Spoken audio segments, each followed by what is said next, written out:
Hello, twins. I swear, I sometimes still want to say, hello, angels, it's Bosley. Uh, in any case, this isn't going to be quite like the other channeled messages that I've done from, like, the moon and Divine Mother energy and things like that. I'm just going to talk about what's coming to me, what the downloads are. And it's funny because the first thing that I feel called to talk about actually is this. So there's a park that I've been going to that, like, I go in between my work, and I like to come here to do these videos. And it's, Spirit has called me back to it again and again. My heart has called me back to it. It's not a place that was anywhere in my old story or the story of us, like me and my DM and things like that. It's a new addition. And it's funny because within its name is twin. So I think about that a fair amount. But I got out. It's got a nice little trail. It's got a couple different trails, but I got out to walk around for a minute and think about these messages coming in from this divine mother. I was just say mother divine. Maybe that's the energy of it that comes to me. I don't know, but the messages coming in, I've been thinking about them, and I got caught in a moment of just seeing the beauty of the land around me, the purple and pink flowers, and the way some trees and bushes have leaves that are dark green on top and brilliant white on the bottom. Seeing the parts of trees, like old pine trees and firs that have turned red, parts that are falling off, amongst all of the beautiful growing parts.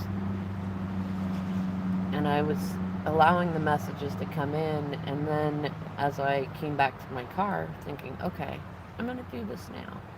I'm thinking about, what do I want to say?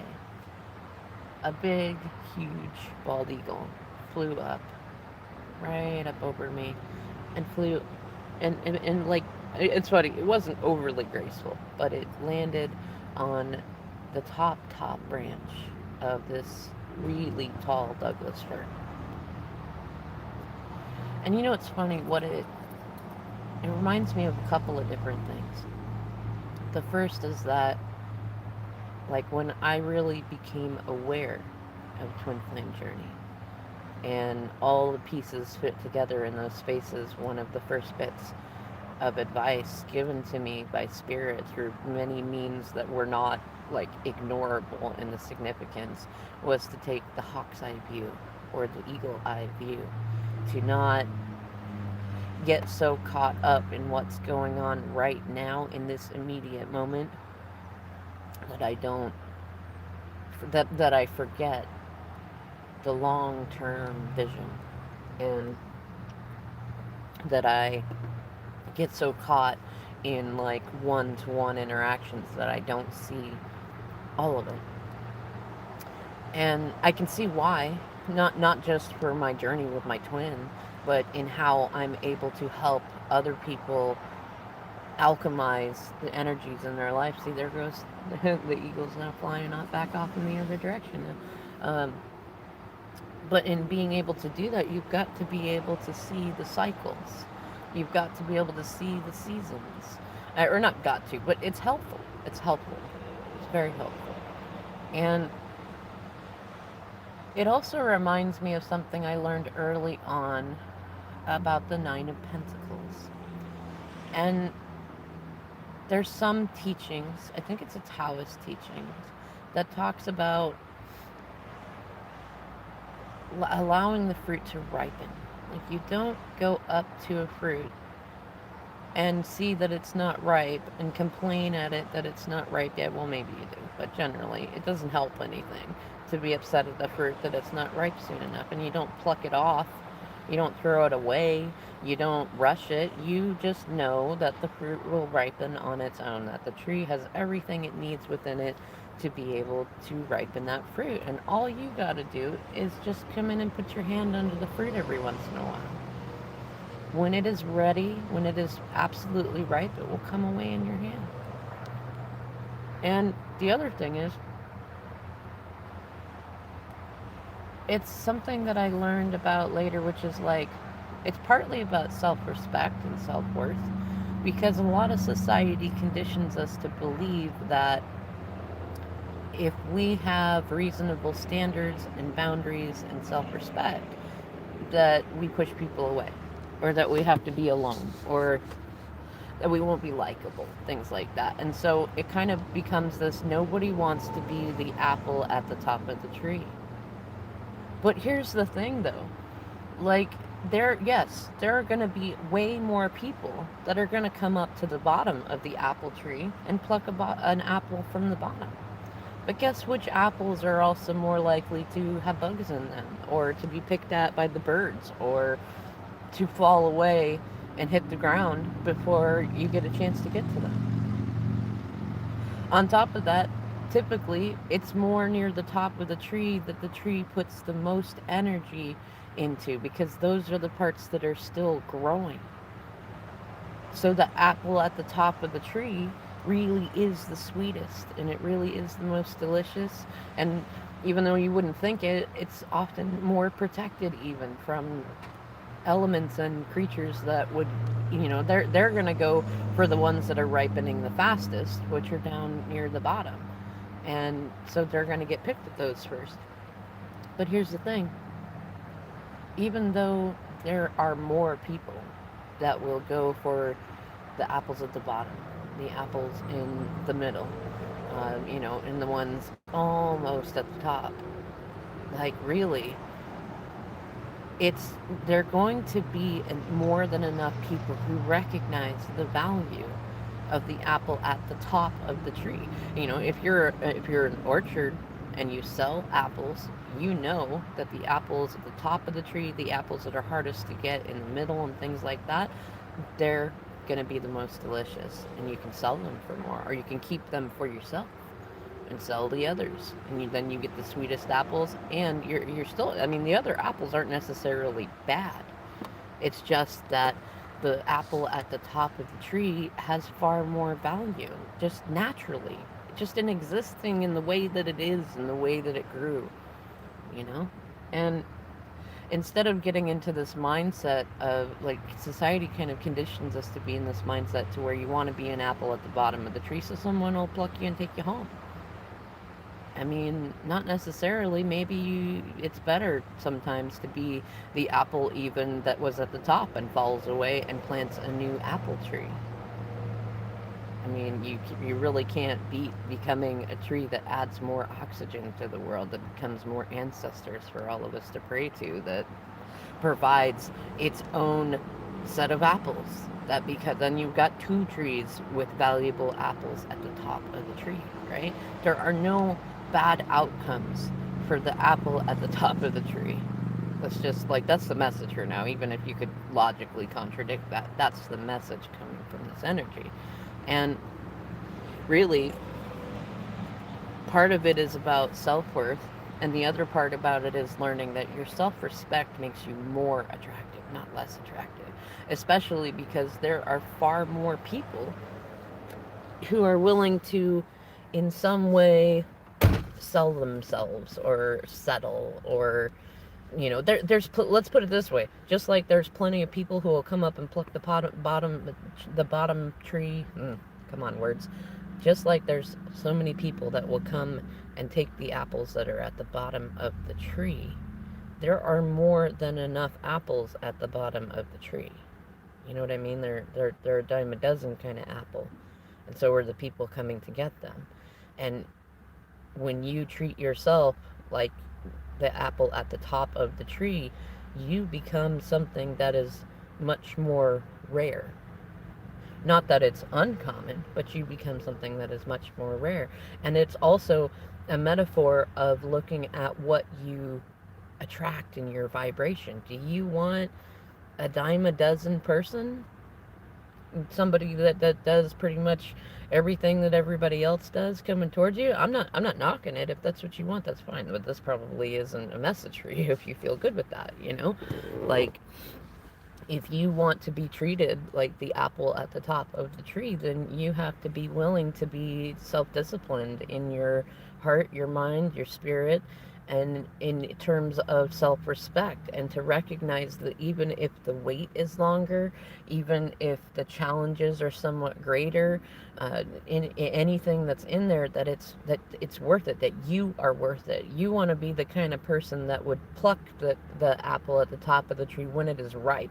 Like, in fact, you would want to be the kind of person that would go, can you get out your orchard ladder so you don't hurt the tree, and you would go up there and check those apples here and there, like not just one climb to the top. Like, you would go up and check them, you would tend them, you would make sure that they stay clean and safe, and you would check the others. Like, you want to be the kind of person that tends your apple, because the rewards are so much sweeter for doing that, right? And that's high self-respect. And when you treat yourself that way, then you attract people who value that. The people that are going to climb to the top of the tree to check the apple, to pluck the apple, the ones that are going to take care of the top of the tree, they're going to be worth your time. They're going to be worthy of your time.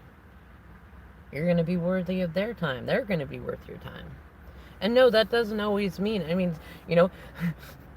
in the metaphor of being the apple at the top of the tree, you might go through seeing, like, you're thinking that it would be a new person that would come along and be willing to go to the top of the tree, but sometimes it isn't. Sometimes it's somebody that first was the kind of person that would pluck apples from the bottom of the tree, but then they realized, they paid attention, they watched, they learned, they grow, and they start moving up the tree. And it's not that they waste or throw away the ones at the bottom, but they learn. So sometimes it's somebody that you expected to be a bottom of the tree plucker who actually becomes the one who sees the value and decides to tend the top of the tree and to have the most focus on the apples at the top of the tree. In any case, it's funny because when I do these videos, or recordings, it's rarely something that, like, the first part of the message is rarely something that actually was in my mind before I went to start the video. But that's kind of the fun of it, a little bit of the magic too. So, the main message that I've been feeling coming in from Mother Divine Energy, I kind of like going with that rather than Divine Mother, is call in the light. Call in the light around you. There's so much doubt in this world, and fear, and ego, and hate, and resentment, and betrayal. So many low vibe energies, confusion, they're all around. And all of them have the same, I won't say the same, but all energies like that, all ways that we exist from moment to moment, ripple out to the world around us. Much like if you were staring at a pond and it was raining, and you could see the drops touching the surface of the pond, and you can see that they make ripples. Every thought you have makes a ripple effect. Even science is proving that, we are connected through electromagnetic energy. And even, like, looking at the boson Higgs, like, that which we observe is literally changed by our observation of it, which lines back to many ancient teachings, and then the more common ones that people are aware of, like law of attraction. That which you focus on grows, and the way in which you focus on it is the way in which it grows. And a large part of this message is coming through about when you think about karmics, whether it's somebody that your twin is with, or like an addiction type of thing, workaholism, alcoholism, things like that, whether it's a family member or a friend or a lover or anything, whether it's a person driving really loudly or down the road, like whatever it is that you consider to be karmic. We have in the past gotten caught in the I almost want to call it like the drama triangle of sorts that has existed within society for a while. That when we are wronged, especially when it's unrighteous and unjust, like when we are wronged, we feel righteous in thinking bad thoughts about other people. And it's not that that's necessarily untrue, that, like, I mean, if somebody hurts you and you genuinely did not do something to them to deserve it, or whatever the scenario is, it's not that it's wrong to not like somebody or to not pray for them. The simple truth is that it's not productive. Not unless you know, if it's a situation where you feel like you could just put it down and walk away from it, sure, fine, whatever. It's still not productive, though, because that which you put out into the universe is what the universe gives back to you. So whenever you are in a loop of observation where you are thinking about the negative things that others have done, your focus is on them. And that which you focus on grows. And it grows in the way that you focus on it. So if your observation of them, if any time thoughts come up and you're thinking about karmics, whether people or addictions or things like that, when you are thinking, when you're retelling the story in your head about it, when you're retelling the story to other people and stuff like that, and you're telling, you're re-manifesting your own situation, is what I'm saying.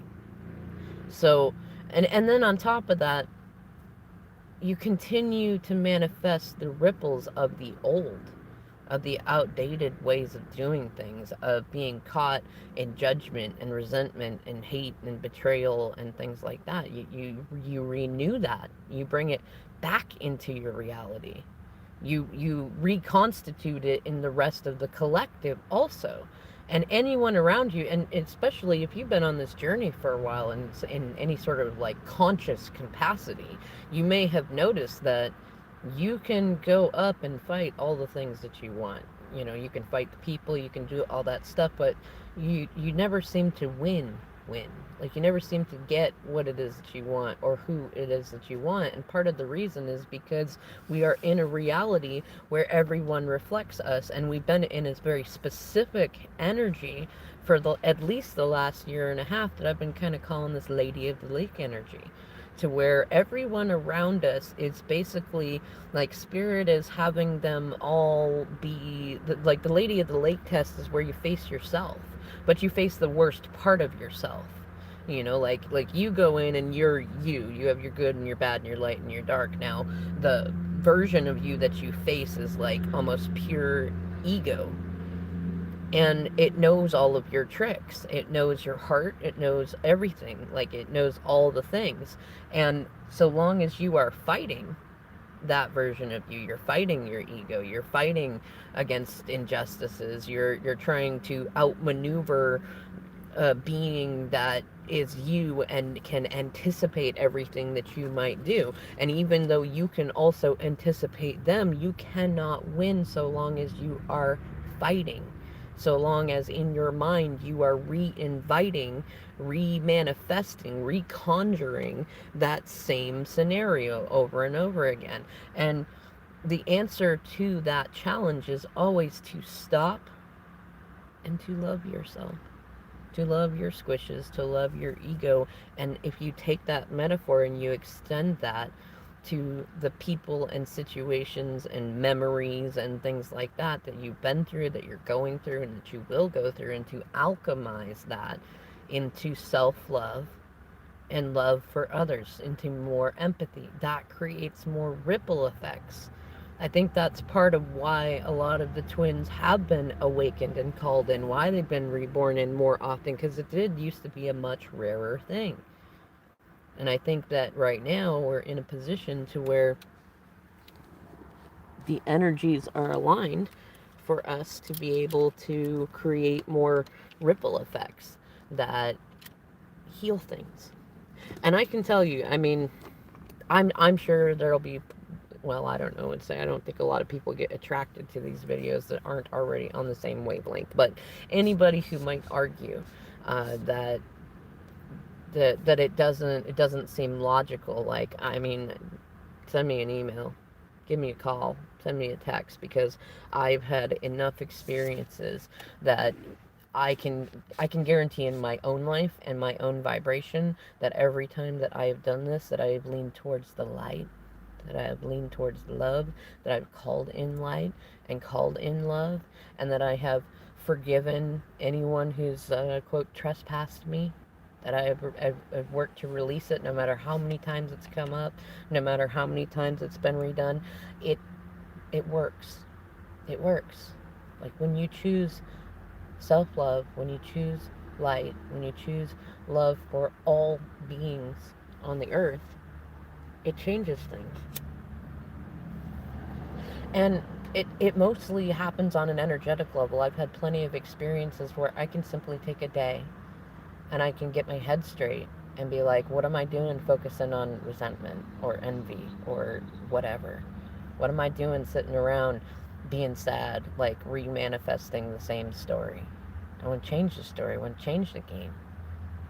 I want to pray for those who want to try to compete with me that they win, that they get what they think that they want and need.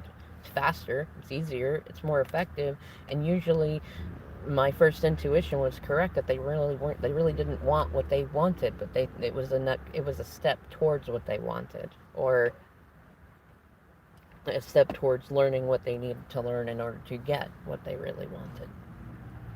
And that's changed things. I've seen I've seen moments where I could have everybody telling me that that somebody that I see good in, that there's no good in them, that they're broken, that they're lost, that they're gone, that there's no use in putting any further effort into it, and I pray for them. And I don't treat them the way that everybody else treats them, because I don't see the rest, and I trust my intuition more than I trust the collective most of the time.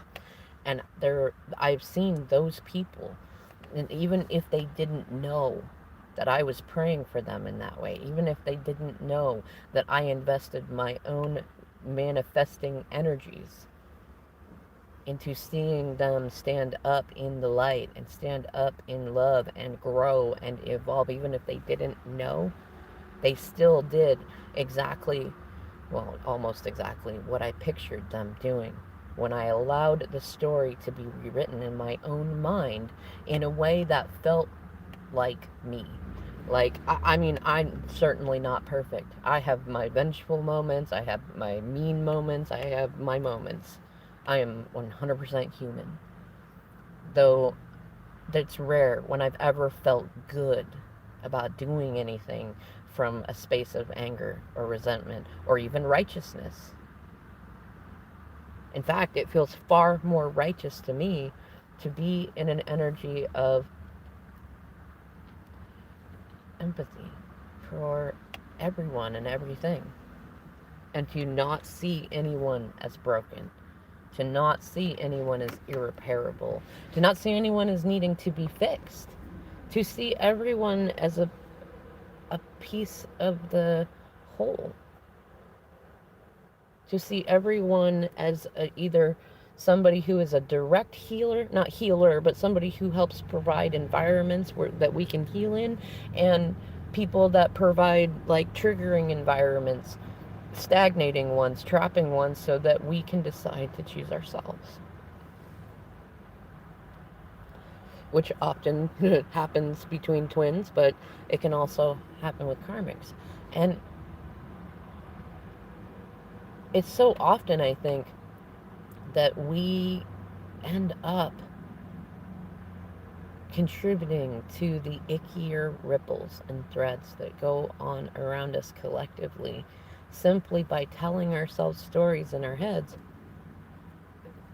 that we have been wronged, and that either we need to do something directly about that, or that we need to keep thinking the thoughts in our head that feel like they remind us why we're mad at somebody, or why we can't talk to somebody, or why we should give up on somebody, or why we should not like somebody. Like, if for no other reason, this divine mother energy is saying, like, don't invest your time in that energy, in the energy of reminding yourself why you're mad.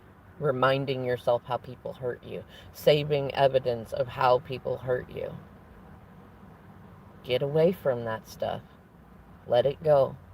It doesn't matter how big or how small it was. You forgive every person along your path. It's kind of part of that. There's a card that some people have in their decks called Release Your Exes, and I realized a while ago it's a greater thing than that. I mean, clearly that author of the deck was thinking more about like relationship stuff, but Release Your Exes is also like release the pain of the way that anybody has hurt you along the way.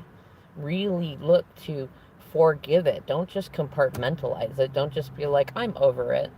Because no, you're not. If you can sit there and be like, I'm over it, I don't feel anything about it, I don't want to think about it, this and that. No, you're not. You're still telling a story in your head about it. You know, if you're still, if you're blocking, if you're avoiding, if you're running, if you're chasing, if you're doing any of that stuff, then even if you're not fully metacognitive and you're not seeing your own thought maker separately from your observer self and stuff, you're still acting on pain that you've not released yet, on things that have not gotten closure within you. And when you work towards healing that stuff, and releasing that stuff, that is releasing your exes. Also, the other part of releasing your exes energy is releasing your twins exes, your twins currents, and releasing them does mean like bon voyage, sucker. You know, like, I mean, sure, sometimes you might need to go to that space first, but that's not what I mean. You cannot really release anything that you're angry about. You cannot really release something just because it hurt so bad that you felt like you had to let it go or you couldn't look at it anymore. That's not releasing it. I'm not saying, stay in the middle of the pain. I'm not saying, deciding to take space and not talk to somebody or to block out people who you don't feel like are bringing good vibes into your environment. But I am saying that when you block, when you run, when you defend, when you attack, when you put yourself in an energy of like, I'm better than this, so I'm going to go do this, da da da da da, it's not genuine.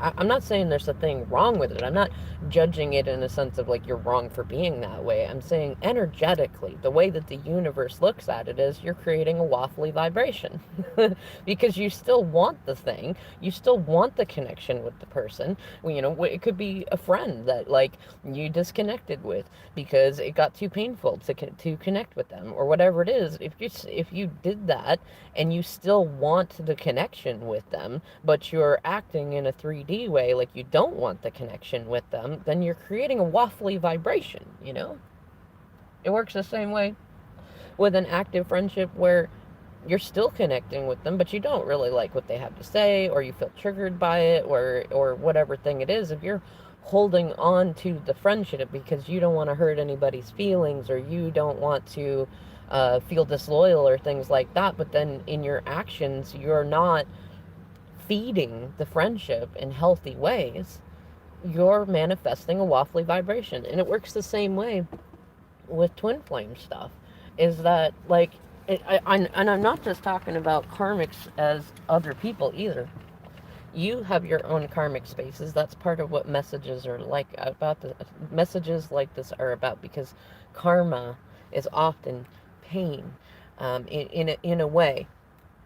That's not all of it. Karma, goodness sakes, I feel like I could write a book on karma and it would never be enough, and it would be bigger than an encyclopedia, and it still wouldn't be even a third of the things that like monks and Buddhists and different people that have been studying it for far longer than I've even been alive would know about it. But one of the things about it is that karma is often pain, and it's pain that we renew. We keep thinking about it. We keep justifying it. We keep bringing it in. And so I think that that's part of why, you can get like infinite confirmations that you are divine feminine or divine masculine and still go in and look at certain readings. And if you're still getting into ones that are like spy in the karmic or hear from the karmic or what's the twin flame doing with the karmic kind of thing, you're renewing that story, but you're also like renewing the story of your twin flame as broken, as stuck, as not doing what you want them to do, as being displeasing, disappointing, disgusting, whatever things, right? So when it comes to, it's funny because when it comes to alchemizing the story, letting it be rewritten, rectified, whatever way you want to do it, and jumping onto a new timeline, if you want to think of it that way, it's not just the karmics that you need to hold in love and light, it's your twins too. Because if you, in your own mind, cannot get to a place where you can see and believe that they are full of goodness and light and that they've just been going through a dark night of the soul, a midlife crisis, or whatever the heck you want to call it, like a learning lesson to be able to access their own divinity, if you're not able to recognize that no two people have the same exact way of processing things. I mean, I'm a lover of data. You can go in through astrology, Enneagram, Myers-Briggs, DISC, all that stuff. 16 personalities, love it. BDSMtest.org, love it, right? But the truth is, even spiral dynamics, the truth is no two people processes things exactly alike. You can have two people that have almost the exact same story of how they grew up. They may have known each other all their lives, or they may have not met until their midlife. And they still can process things differently. And we do ourselves a really great disservice by assuming that even if somebody has been through a lot of what we've been through, even if we can have great empathy and rapport with somebody else because of how much our stories relate to each other, that does not mean that they're automatically going to process things the same way as us. It doesn't mean that they're going to need the same things as us. It doesn't mean that it's as easy for them as it is for us, or as hard for them as it is for us. It's, you know, that everybody is different. Everybody is learning different things and in different spaces. Everybody needs different things to be able to come in to trigger them. I think that's often even why spirit will say trust your intuition, even if it's about messaging your twin, when you know that they're going to give you a shitty reaction back because you know they're in immature ego space. Because, you know, the thing that you might go to say may not be very hard or difficult or for you to say, or to talk about, but it may be a big thing for them. Maybe something that they need to look at and focus on. And that's where you really get into the discipline of having faith in spirit. Spirit would not ask you to do something like that for it to go to waste, even if it ends up in some rejection or conflict for you. And if you're doing your work, then you're learning how to alchemize that pain energy anyways. And every time that you do that, every time that you heal, every time that you forgive, every time you get back to the equilibrium of love, of unconditional love for all creatures and all things, that becomes the ripple effects. Every time you sit with your feelings, not sit in your feelings, but sit with your feelings, and you allow them to be processed from pain into gratitude, you become the cloud that pours out the rain that drops into the pond, that creates all those ripple effects, that feeds the bodies of water, that provide environments for infinite creatures both below the water and above the water. That's what this Divine Mother energy is saying. Mother Divine. She's saying, you nourish all things. All things. So many tingles in that. You nourish all things. All that is. When you alchemize pain into gratitude.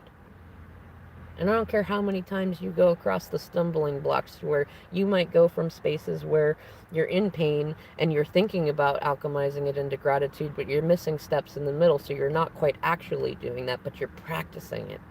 That's the important part, because practicing it, knowing that you will get there, knowing that you will be able to feel the Kundalini energy rise within you when you realize that you are nourishing all things.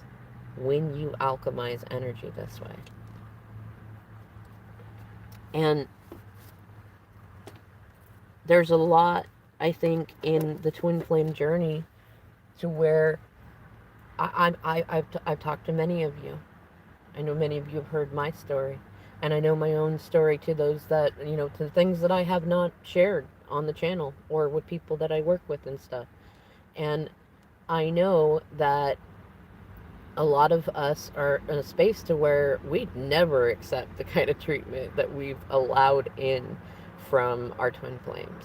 Like anybody else, it wouldn't be the time of day. Or even we would have gone to such a low victimy place as like, oh, they don't love me anyways. I'll go find someone that will love me and give me attention, right? Or even the other side of like, fuck them. I ain't got time. Nobody got some time. What is it? What's the way to say it? Ain't nobody got no time for that shit. Like, people, you can get into that energy and be like, I can go, I have options, I can do things, I can go other places, I can do all this stuff. Like, yeah, that's great, but that contributes, that then becomes the rain. And I think that in taking us through with twin flames, with such a strong call towards each other and so many obstacles in the 3D, that the only way to sustain it is to go to the 5D, is to go to spirit, is to listen, is to learn alchemy, is to, you know, do your missions and be a light and be a source of love in the world, even if sometimes it's just a source of light and love to yourself. That changes things.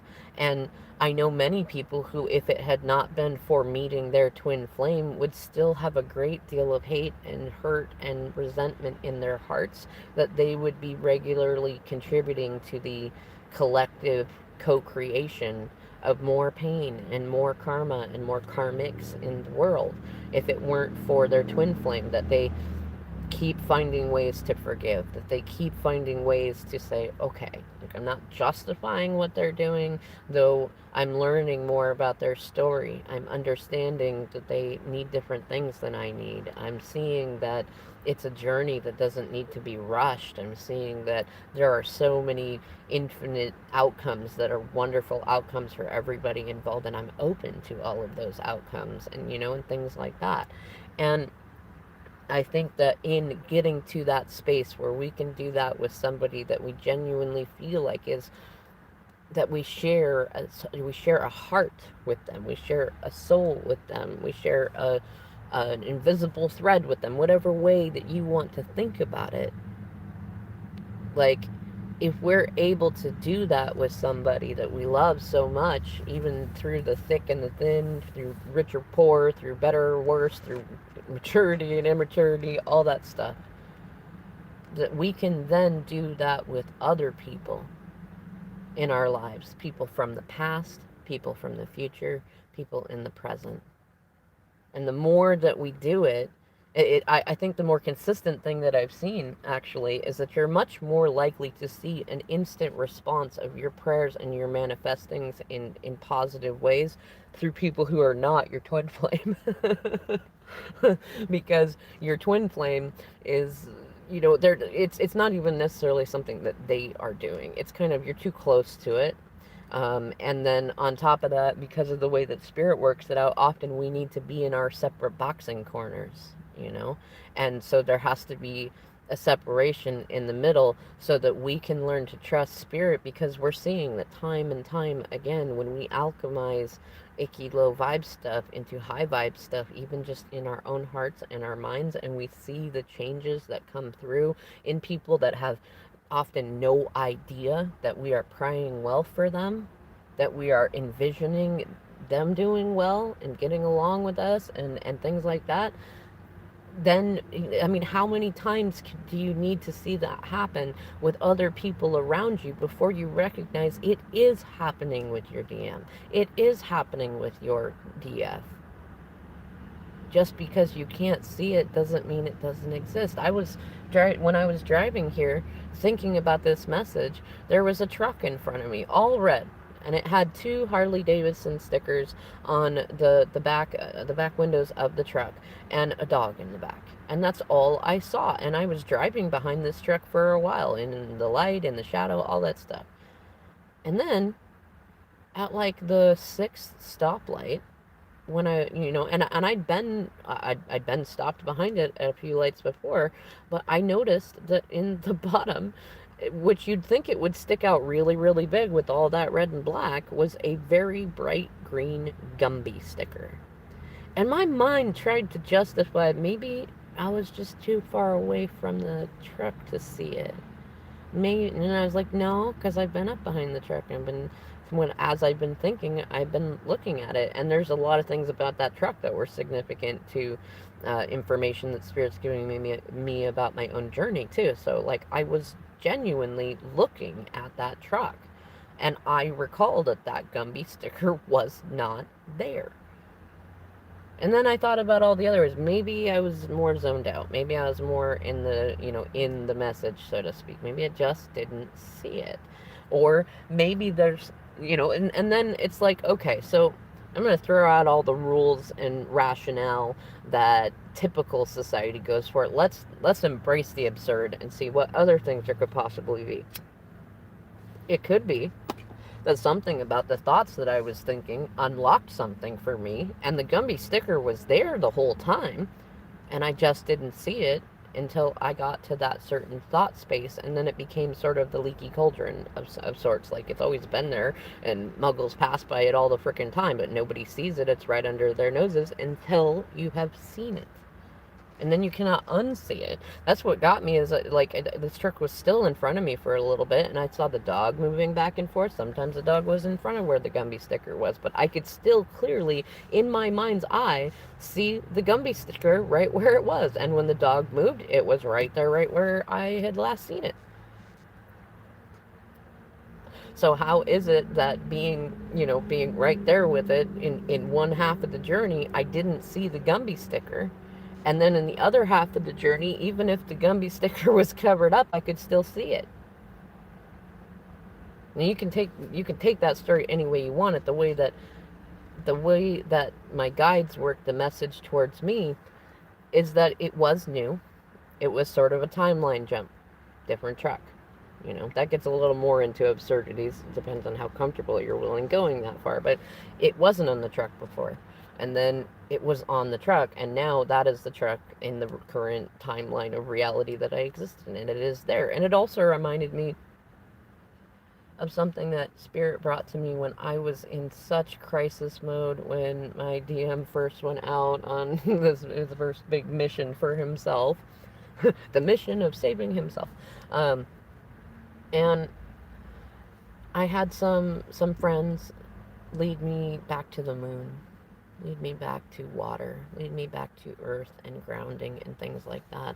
And then Spirit led me to a song from a very special spiritual group that I feel very lucky to be a part of in any capacity. And it was a song about, well, what I'm going to say is that the way it translated for me is it is about remembering that even when a mountain is covered in clouds and mist and fog, it is still there. You have faith that it is there. You don't question it. You're not like, oh my gosh, there's clouds in the way and I can't see the mountain. The mountain must not exist anymore. No, you know that the mountain's there. You know it's just cloudy. You just can't see it right now. And then we had a really big eclipse, and I thought, the same is true of the moon. Just when we cannot see the moon, or we cannot see the sun, or we cannot see the stars or planets, they don't cease to exist. And the funny thing about it is, think about manifestation. As long as it does not cease to exist in your mind and your heart, then it continues to exist. And you continue to contribute to the story of its existence. And then that becomes collective knowledge, right? The ripple effects of that. Because we humans did not always believe that that was true. There was a point in time in our history where we thought when the moon, when we couldn't see the moon, that it literally disappeared. That it was a being that went bye-bye. And some cultures believed that when it came back, it was a brand new moon. Same thing with the sun. We have been through periods of that, but we're now in an age where we recognize that even, I live in an area where in the winter it can get super, super foggy enough that, you don't even want to be driving in, and you probably don't even want to be walking in it. It gets so foggy, but people still do. They still go driving on the trestle. They still go to and from work. They still do their things because they know that the road is still there, even though the fog is covering it.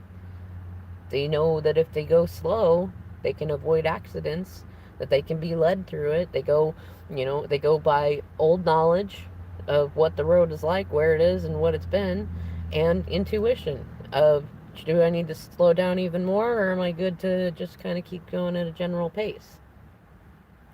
But the overall message was, it was thinking about the love in my heart for my DM, and despite how he'd been acting and how things were going, that, like, just because he was covering it up, just because there was fog and masks and mist and all sorts of things that made it so I could not see it in the 3D, how arrogant, how ignorant would I be to believe that the love just stopped existing, that, the man that I know that he always has been and has been growing towards being in 3D would just cease to exist simply because he fell back into old loops and needed to go on a mission to save himself. How arrogant would I be to think that?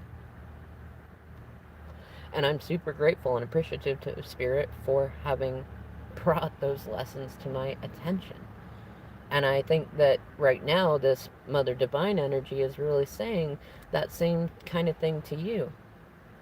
It kind of reminds me of, I think it was George Carlin who said, like, only we humans can be so arrogant and ignorant as to believe that without us the earth would die. Or even that we have such a great effect that we could kill the earth. We can't. We can kill ourselves.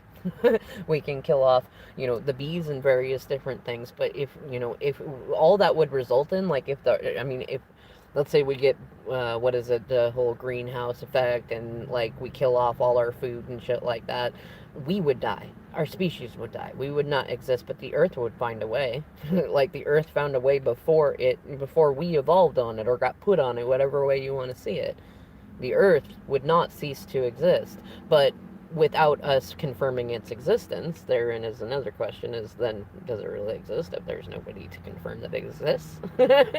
But I like what he's saying, just in the sense that I feel like a lot of times we get into a space where we forget that there are things that are greater than us, and that's not a bad thing.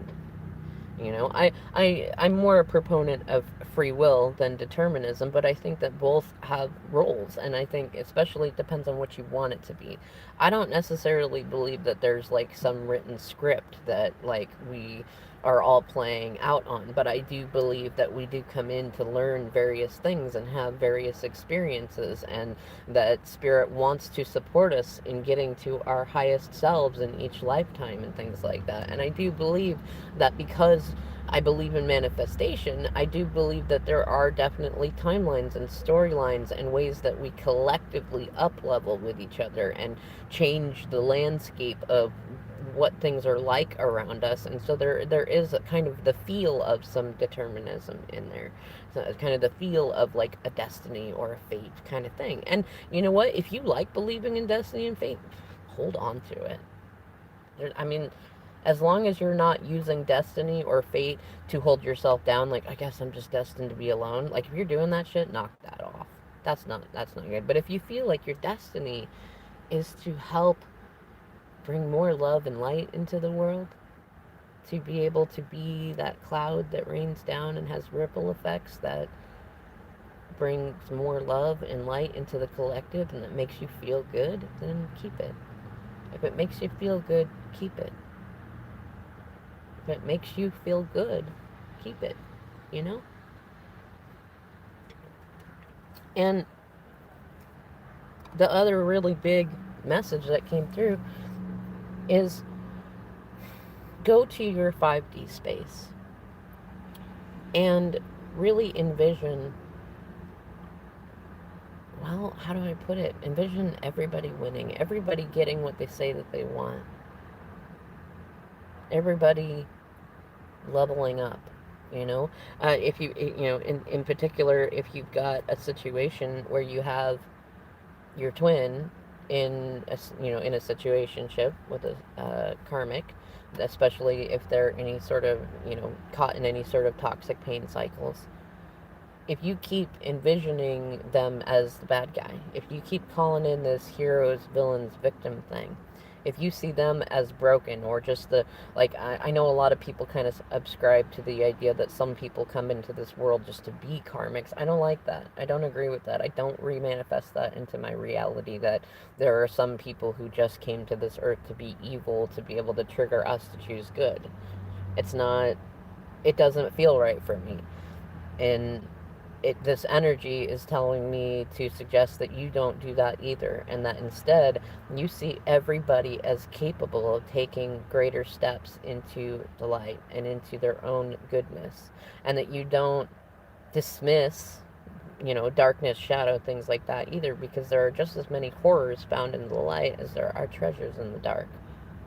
We're a reality of dualities, and there's so much good to be found in all things, in all people.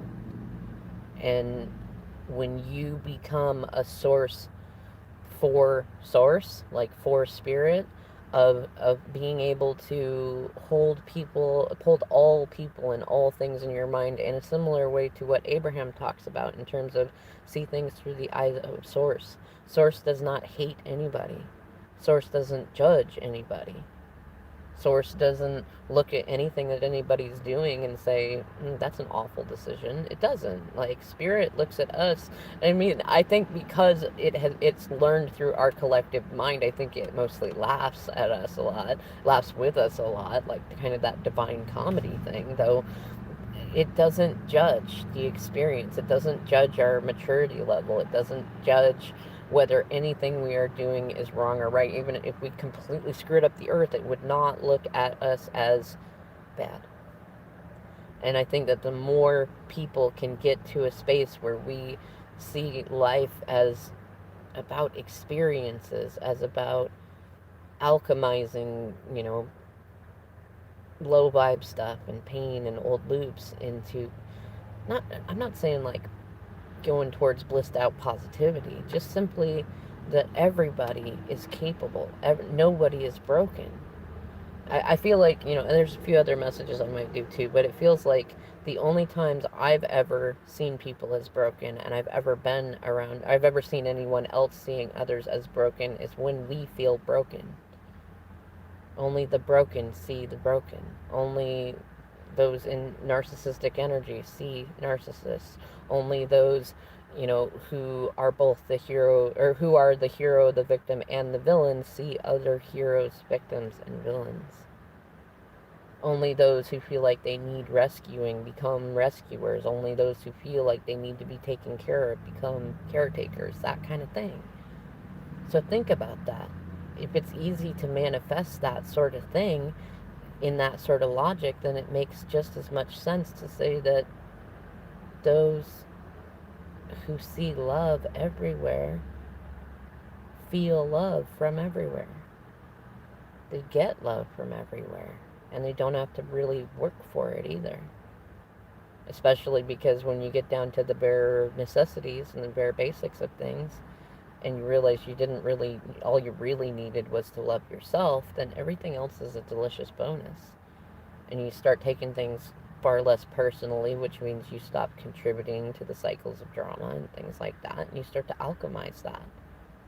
And then the more you trust that what you see happening with people that you're not too close to, that are affected by the things that you do, the more you're able to trust that even those people that Spirit is keeping the 3D transformations a little hidden from you, that it is happening with them too. And then just to continue on, like, if you've got a twin who is wrapped up with a karmic, now is especially good to start picturing them maturing, picturing them doing what you did, whether it's directly copying you because they've seen you do it and they see the fruits of your labors and your efforts and your investments, or that they simply find their own way there through Spirit. Especially because sometimes there are some of these karmics will be resistant to moving towards the light simply because they've seen you move towards it, and they're still learning that they don't have to hold on to pain that way. They don't have to compare themselves to other people, and they don't have to limit themselves just because somebody they're not fond of did it first. Like, it's a learning lesson, but they are getting there. Start picturing them getting there, and picturing your twin flame getting there. If nothing else, just play with it. Give yourself 30 days. 30 days where anytime you think about them, especially whenever you're thinking about, oh, I'm not seeing the results that I want. When are they coming to me? Why are they re-inviting and re-manifesting this stuff with the karmics? Or why aren't they addressing the things that I wanted them to address? All that stuff, stop it. Whenever those thoughts come in, stop them. Or write them down and put them away. And then start thinking about and writing about and talking about the way that it is. I was going to say the way you want it to be, but write it as the way that it is, the way that it is now, that it already is a thing. That, and then look for the confirmations, because that which you believe is true. And because we have this wonderful trait in our minds called confirmation bias, whatever it is that we want to see, we can see. But it really does, and the only thing that ever blocks that, like if you want to see goodness in people, the only thing that would ever block that is when you're not able to see goodness in yourself. And it always works that way. If you're seeing darkness in others, you're seeing darkness in yourself. Not that you're necessarily doing what they're doing, but if you're in a space where you cannot alchemize your own judgment towards somebody who doesn't have the maturity, somebody who isn't on that level yet, etc., etc., if you can't even alchemize your judgment into your righteousness, into love and light and gratitude and joy, then that is your darkness right now. That is your darkness. If you cannot see your twin flame as rising up, as pulling the sword from the stone, as facing their own lady in the lake, as overcoming all the odds, that is your darkness right now. If you cannot see the people in your past who have hurt you and recognize that only hurt people, and that even if there was, in times, because there's plenty of them where it was completely unjustified, completely wrong, where people get completely violated, but if you're re-manifesting a world where those people were just awful, horrible people who hurt you for no reason or just because they wanted to hurt you, then you're telling the universe that you believe that you are worthy of being hurt and that you want to manifest a world where people just hurt people. I'm not saying that those things may not have, I'm not saying they don't exist or that they're not in there, but why do you want to renew a world where they exist? The real justice, the real righteousness, the real, I suppose, retribution is to manifest a world where that stuff no longer exists. Where the power and control games no longer exist. At least not in those ways. And start imagining, anybody that you've been holding on to baggage for because they hurt you as growing, as capable of getting there. Think of it and think of them in whatever way that you feels the best to have genuine empathy and forgiveness for them. Now, I'm not saying that you pull back on boundaries. People are where they are at because that's where they need to be at, and boundaries are not rules for them. They're about self-discipline. Like, you might not interact with somebody who you're not observing is in alignment with your level of maturity or heart or whatever thing. Like, if you're still in a place where you're observing them as not in alignment with you, then yeah, it is probably better that you're not interacting with them, that you hold yourself to a boundary of waiting until you can fully see them as doing everything that you want them to do. When you feel it throughout your body that they are growing, they are evolving, that they're getting to a good space, that every interaction that goes on is getting them there more, then interact with them. When you believe in them, then interact with them. But don't go in it at an interaction of like, I believe in you, so you must be there right now. Like, there's a lot of free will in this, and anytime that you're gonna go through times where you first start seeing it as, oh, hello everybody. I've just been talking and not seen everybody, but hello.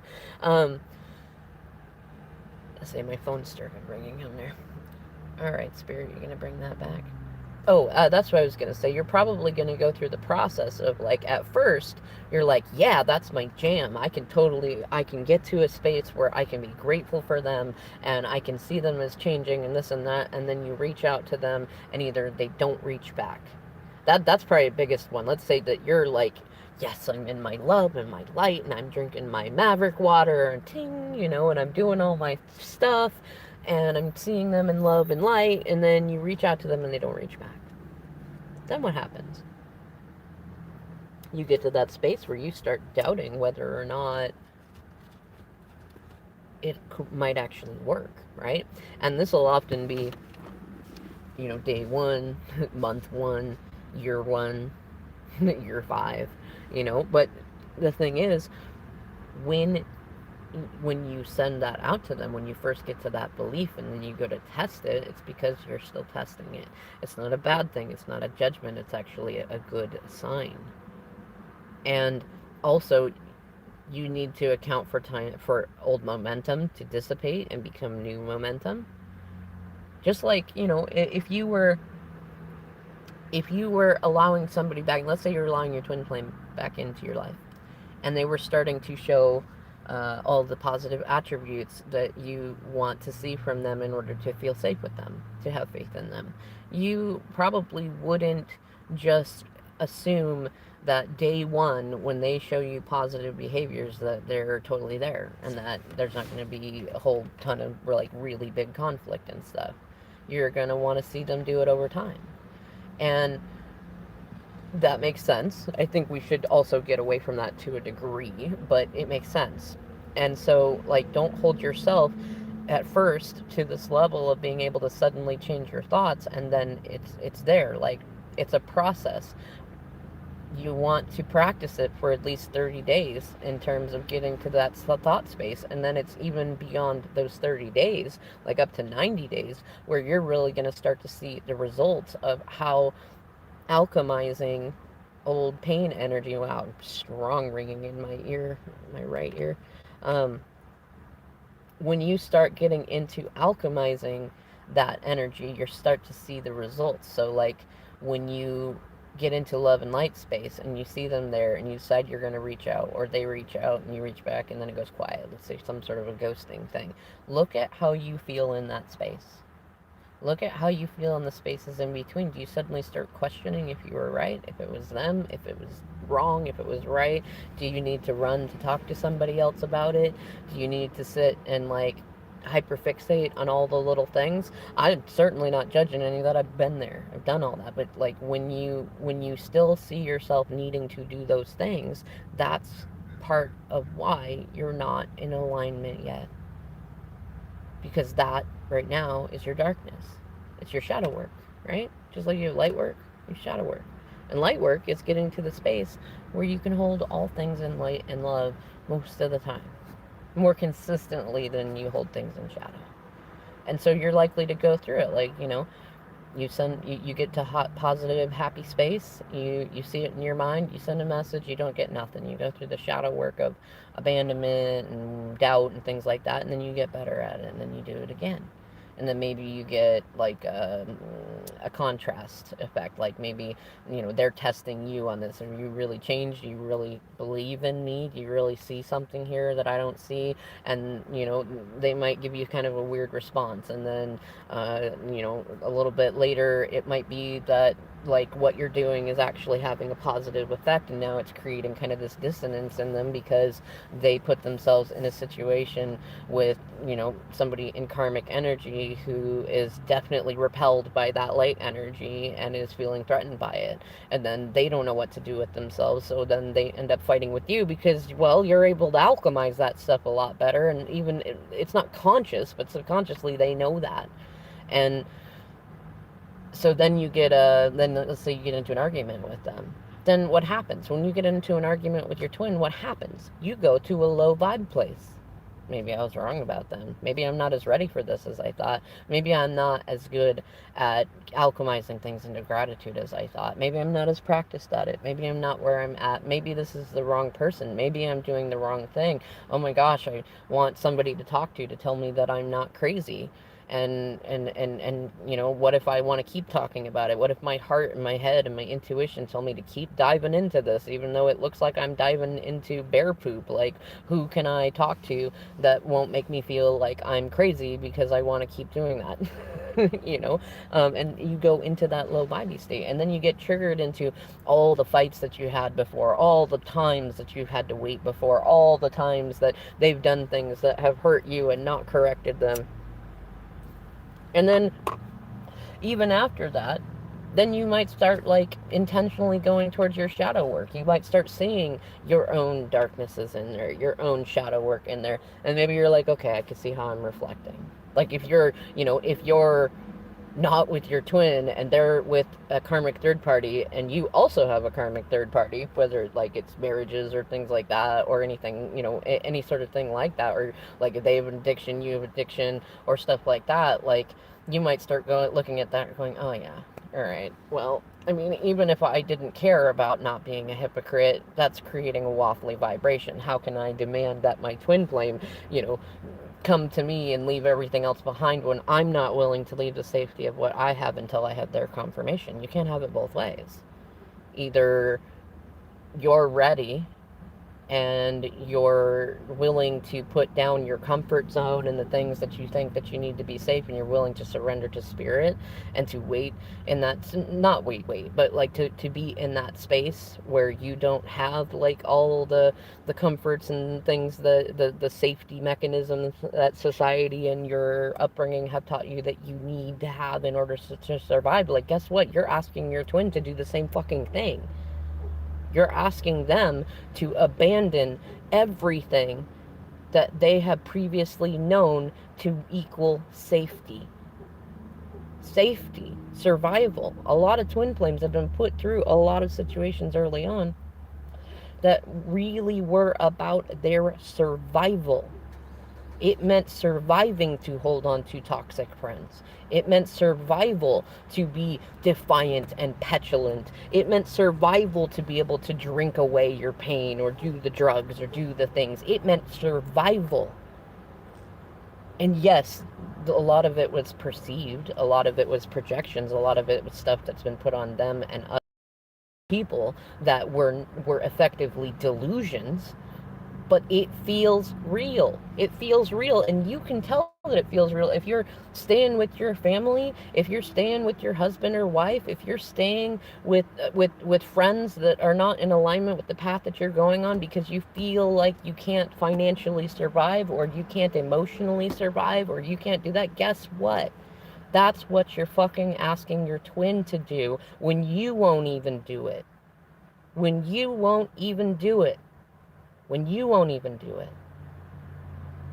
Man, this feels definitely the Divine Mother energy. It's like she don't mind giving that spanking, you know what I mean? But think about it though. And it's the same thing when you consider the karmics, right? If you're looking at a karmic third party, let's say that you've gotten your crap together. You're on your own, you're out of survival mode, you're in a good place, but you're still observing that your twin is with a karmic, and you're observing them as hurting your twin, as not meaning them any good, as being all bad. You're being in a judgy space about all that stuff, and you're sitting there renewing that energy. Like, that's still a survival mechanism. It's still you relying on that. It's still not learning compersion. It's still not adding light and love to the situation. And it's also, the funny thing is, do you know the reason that karmics typically hold on to your twin for so long? It's because you are holding the karmic in place by seeing them, that you're reflecting each other. they don't want to let go of your twin because, for one thing, you've shown them that there is greater value in your twin than anybody else has seen. And if you've been doing your light work and doing your stuff, then they probably actually trust you a great deal more than they trust your twin, or they trust what anybody else has shown them, because they see that it works for you. And the fact that you have shown value in your twin, they then attach that to their survival. They attach that to their hearts. They attach that to holding on to your twin with absolute desperation. I swear, I've seen people that have gone through cycles all their lives where they do not stay with people very long, and they just move from person to person, kind of serial monogamy, but then they end up, wrapped up with somebody in a twin flame dynamic, and they suddenly want to hold on. And as long as you are sitting there seeing them as a selfish, broken, karmic person that just wants to hurt people and just wants to make messes and interfere and do all that shit, guess what they're saying about you? Guess what they're thinking about you? Guess what the two of you are manifesting about each other? Oh, yeah. Oh, it might hurt a little bit. What's that song? It hurts so good. Come on, baby, make it hurt so good. Sometimes love don't feel like it should. Come on and hurt so good. I also heard a song earlier. It was one of the first songs. I always pay attention. What's the first song that I hear when I walk into an establishment that is playing music? And today, it was a song by the Eagles called Heartbreak Tonight. And it's funny because I thought when I first heard the song, I went, oh yeah, there's going to be a heartbreak tonight. And then I thought that I swear the words changed, and it sounded like, there's going to be a party tonight, I know. But then I went to look up the song because I was like, that's confusing. And it is heartbreak. There's going to be a heartbreak tonight. A heartbreak tonight, I know. And if you look at the lyrics, it makes a lot more sense for heartbreak. But if you think about the energy of the song, it is also fitting that there's going to be a party tonight. And I think that that's part of the message coming in from this. Like, there's going to be heartbreak. For some, literally tonight. For some, it's already happened, and for some, it's coming in. But that tells me, because it's wrapping into this overall message, that it does have to do with this stuff. There's going to be a heartbreak tonight, and there's going to be a party tonight. And that's, I think, part of the energy that's come in with this new moon in Cancer and all the different things going on. I think we have another kind of smaller portal on 7-11 that fits in with the 7-7 Krabby Gate portal, but that's for a different video. But either way, though, like, when you're in a twin flame dynamic in particular, it's one of those situations that, like, you can say all you want that you have let go. If you're here watching this video, no, you haven't. If you're watching tarot readings, no, you haven't. If you're trying to, turn around and build a life and say, screw y'all, I don't need y'all. No, you haven't. You haven't let anything go. And it's fine. It's fine. It's fine to feel the hurt of that. It's fine to feel good about that. Whatever way you want to feel about it. But, saying I've let it go. Like, how many times that I've heard my DM say that? Oh, I've let it go. But yet he holds on to my stuff that was never his to take in the first place, that has deep, emotional, sexual, and intimate meaning to it. And how many times that, he said, I've let it go, I've given acceptance, but then when we go to talk about stuff to do with kids or adulting things, he's right back on talking about some of the unresolved, unfinished business between us that's purely emotional. that even resolving it would not address the current things going on. It is purely about resolving the emotions in his heart about us. And yet he wants to tell me that he's let it go, or I'll watch him, he's out there trying to manifest the reality that I had set before us, that I said, this, and it wasn't that I said this is the goal we need to go towards. I asked him every question under the sun to help design and co-manifest a future for us that was beautiful for us and all of our children and our friends and things like that. And he's still trying to manifest it, and yet sitting there telling me he's let it go. And I've worked with plenty of clients, too. It's usually the first place that people go when they reach out to me, is they're telling me, well, I've let it go and I've moved on, but I can't stop thinking about them. I still want it to work. You have not let it go if that's where you're at. No, you haven't. And it's not a judgment. It's not a, you're doing it wrong. It's just you're not there yet. And is letting it go really what you want? Because a lot of this twin flame journey is also about authenticity. If you really want that person, why are you letting them go? You know, I know a lot of people, especially in twin flame journey, we kind of get this hoity-toity attitude about self-respect and self-worth, and that means walking away when somebody don't treat you right. Yeah, that's true in some situations, but it's not always true, and it's not authentic if what you want is to walk towards them. And here's the thing, even if it is the best answer to walk away for a time or for a response or for whatever thing, you're not going to be able to get there so long as you want to walk towards it, because it's a waffly vibration. It's a contradiction. You can't, like, it's kind of like if you ask the tarot cards a broad question, you get a broad answer. When you ask the tarot cards a specific question, you get a more specific answer. Same thing with astrology. You ask a broad question, you get a broad answer. Manifestation works the same way. When you try to manifest a contradiction, you get a contradiction. It's very simple on that. So if your heart is saying, go towards them, tell them how you feel, get them back, do this and that, it hurts without them, and yet you're on the, your words are saying, I've let it go, I've moved on, I'm not talking to them anymore, they don't deserve me, I deserve better, you are remanifesting a contradiction.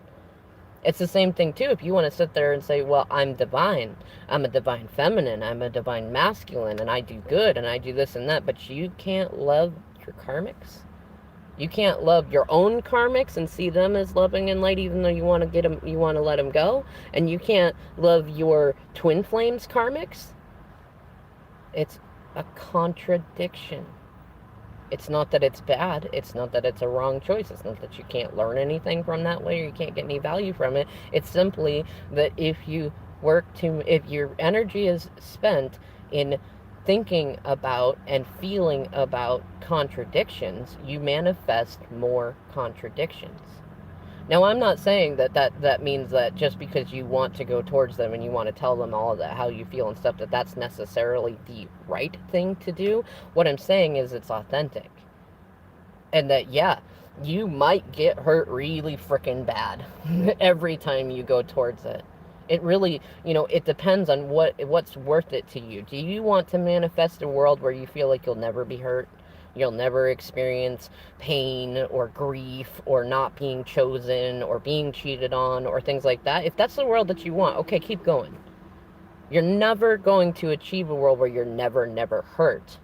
You can get to a space to where you're rarely hurt and you rarely have to deal with conflict, but I can tell you most of the people that have manifested that are kind of agoraphobic. Which I'm not judging either. And I know plenty of people who, they get agoraphobic and they go off and live in the woods by themselves and pop out only occasionally to check in with the rest of humanity, and they love it. Is that what you want? You want to be in total hermit mode for the rest of your life? Or, because the only way to really manifest a world, a life where you never get hurt, where you never face contrast, where everybody is always consistent, is when it's only you. And even then, that's not even a full guarantee, because it depends on how many voices of people you got in your head that are leading you away from being social with anybody. Hey, Elizabeth. But when unless you want to be a full-on hermit for the rest of your life, then you got to stop trying to manifest a reality where there's never any pain and never any contrast. And here's the other one that's really going to probably hit home too, another sort of divine mother spanking energy, is that if you want to manifest a world that is always safe, where you're never at risk, where you never get hurt, you never get rejected and any of that stuff, guess what? You're fucking asking your twin to do that. You're asking them in leaving whatever situation they've got. I don't care if they're alone and they just drink a lot. I don't care if they're married, not married, whatever the shit is. If they're in it, it's because they feel it is safe. Even if it's not safe. But when you are sitting there going, I want them to come to me, and you're telling them you want them to come to you, when you're sharing your feelings with them and you're being authentic in that way, you are basically saying, give up everything that you've ever known to be safe to you.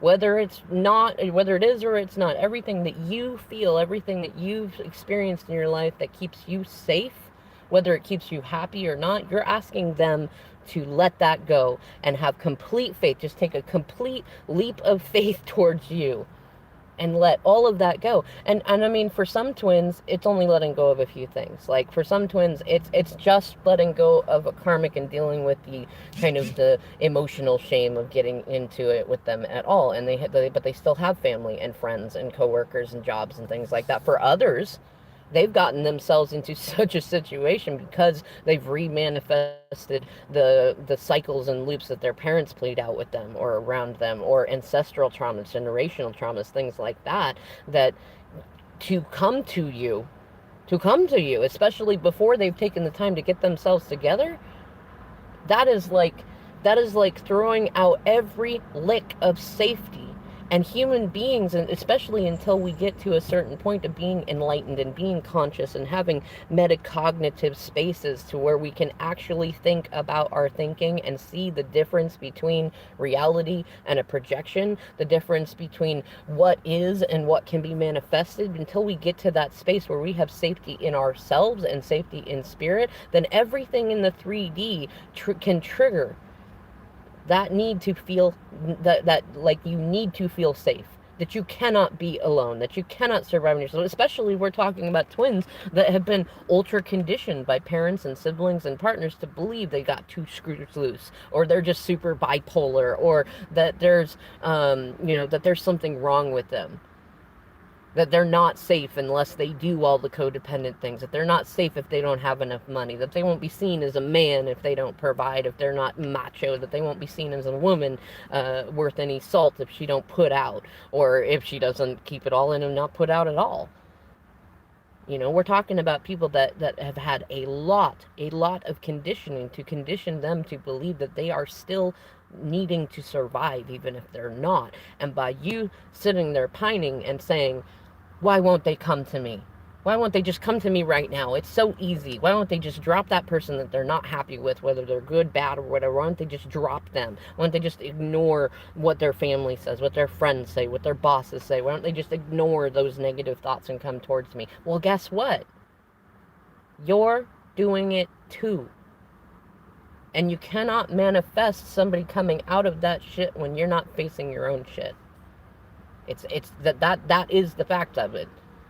Feelings are not facts, but feelings do motivate. They do manifest things around you. And so how you feel about it.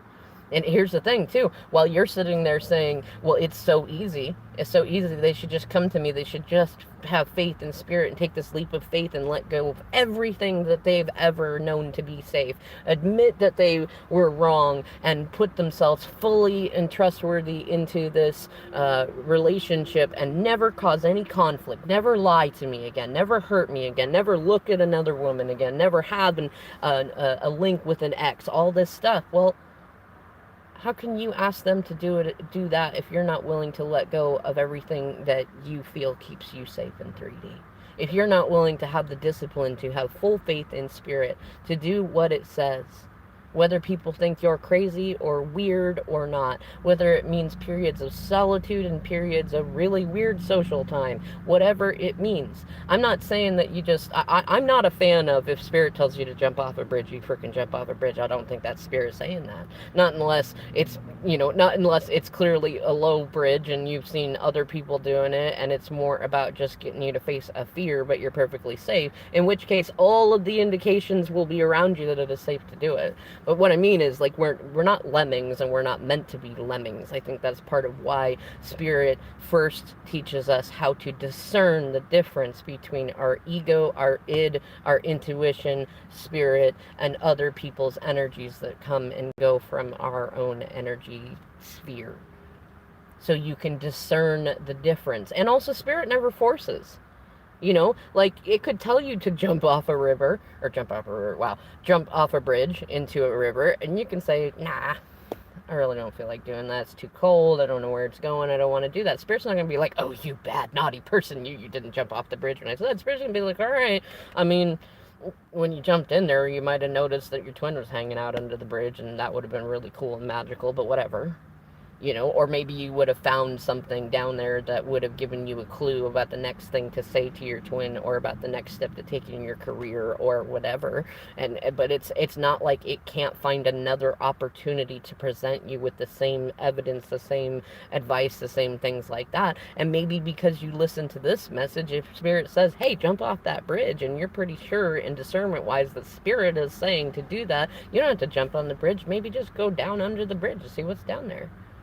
Maybe you find something. Then you didn't jump off the bridge. You didn't do something that went against your own survival mechanisms, but you did listen. You did still get the opportunity. You still learned the thing or had a different experience. And yeah, you changed it a little bit in your ripple effect, but you see what I mean?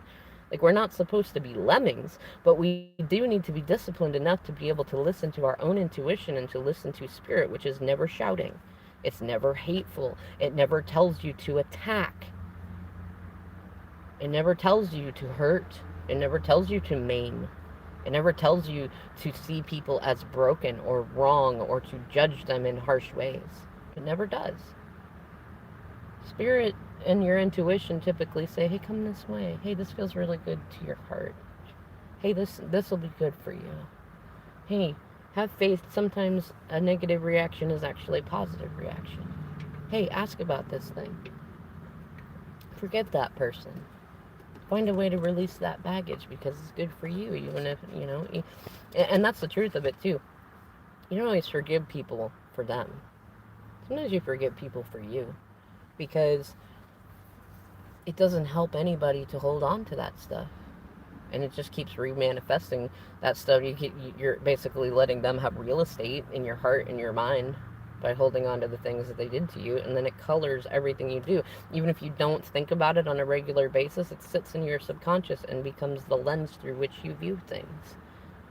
And it's got to be more than just, yeah, I forgive them, yeah, I let go, yeah, like stuff like that. No, I mean, really.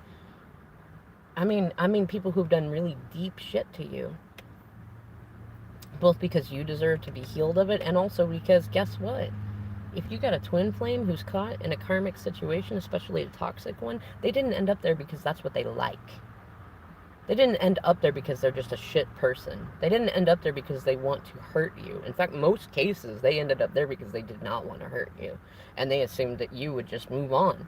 And that they would be left to go through the cycles that they've gone through. And that things would just keep confirming that they were a shit person who belonged in that situation. And that it was just better for them to stay there so at least they didn't hurt you.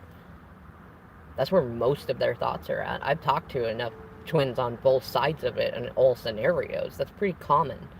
But it's also just as common for, people that are going through their journeys to look at it and go, they're just immature, they're just fucking broken, or they're just narcissists, or they're just this and that. And we do that. Also, usually we get that from somewhere before we meet our twin flames. It usually comes around from our parents, and some people have had parents who've done absolutely damnable, despicable things.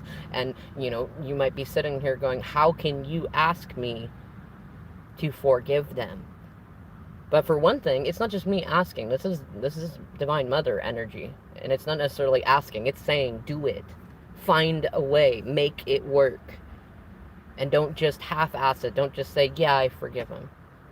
Like, if you're still telling the story of how they hurt you, you have not forgiven them. And you've not forgiven yourself.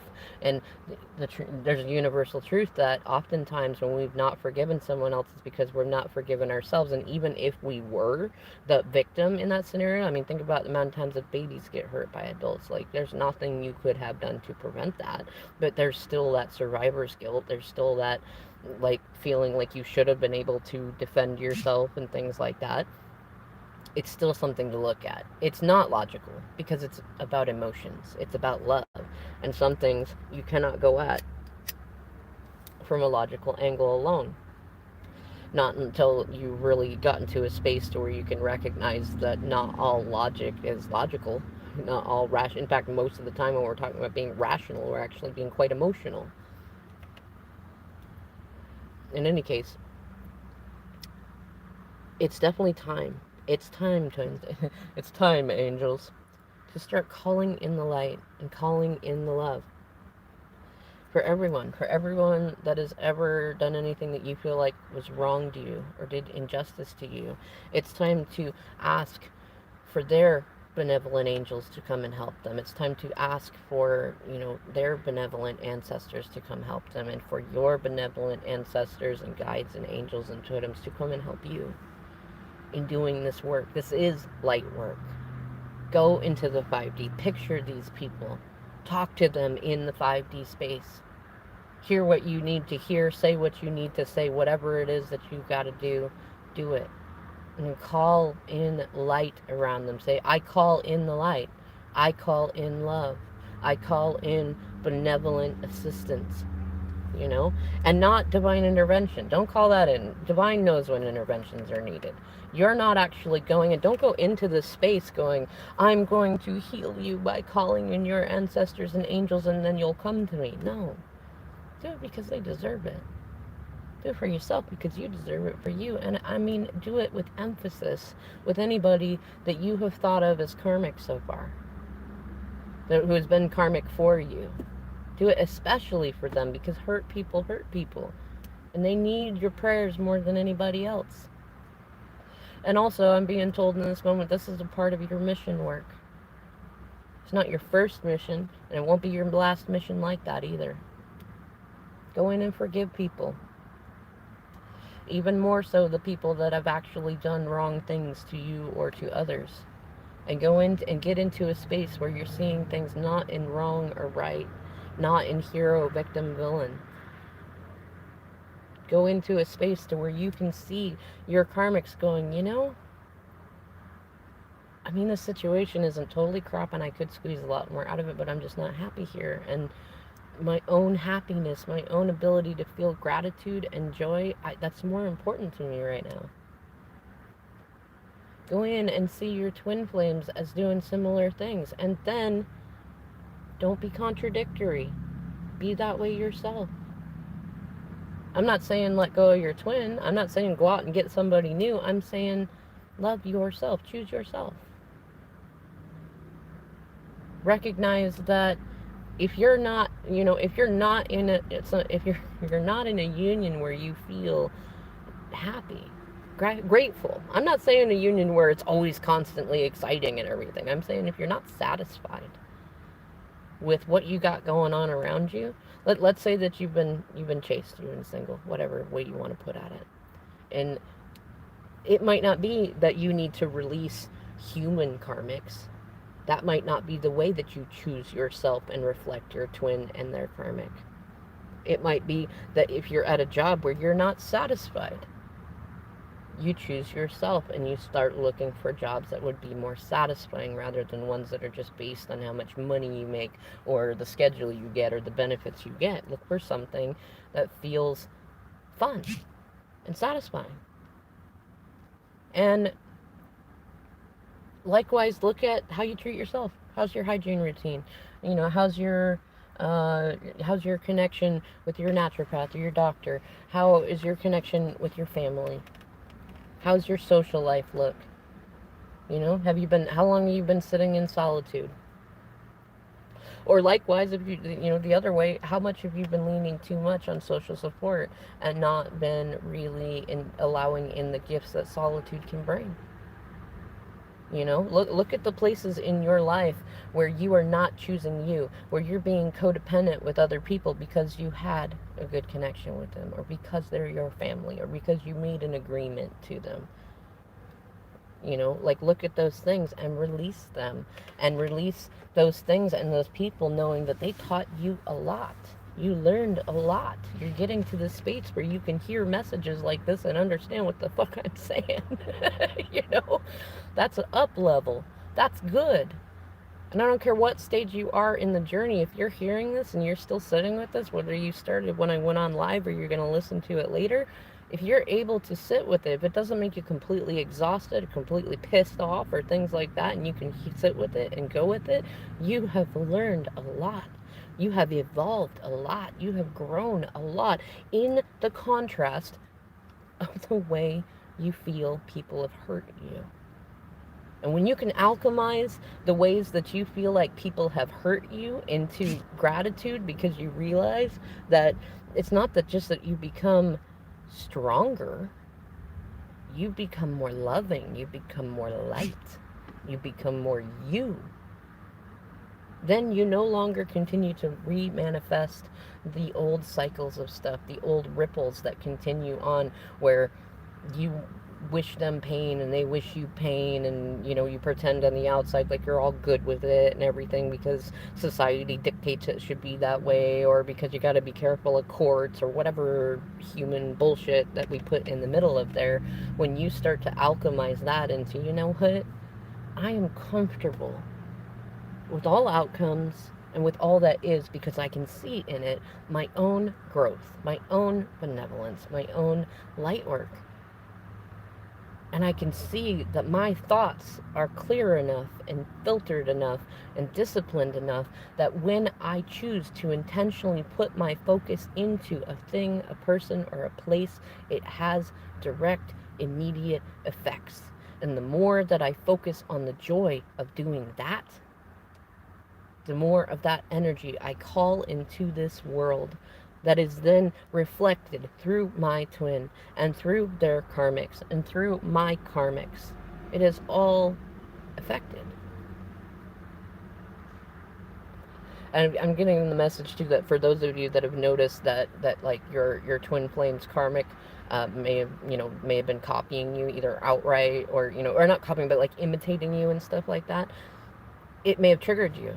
Like, why are they trying to create the strings that I had? Why are they trying to be like me? Or why is this and this and this and this? Well, stop that. You need to actually see it as a good thing. Especially if you've seen said karmics as like icky bad people who don't do good things. The fact that you've been able to influence them enough to do what you're doing, even if you believe that it's not for good purposes. Look how fucking powerful you are. Look at what your choice to stand in self-respect, to work on yourself, to choose yourself and not repeat the old cycles. Look at how it is already influencing people. Look at it. Don't turn away from it. If you can't stare into the light without being blinded, how are you going to expect your twin to do it for you? How are you going to expect other people to do it for you?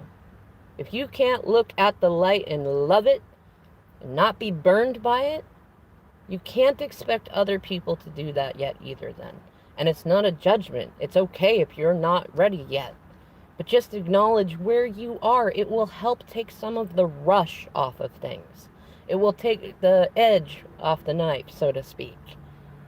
It will help you see the auras, like when you soften your focus and you look at someone or something. If you're looking directly at somebody, at the stuff, or the person right in front of you, you're not going to see their aura. But if you soften your focus and you allow yourself to see what is around them, you can see things that if you're looking directly at it, you cannot see.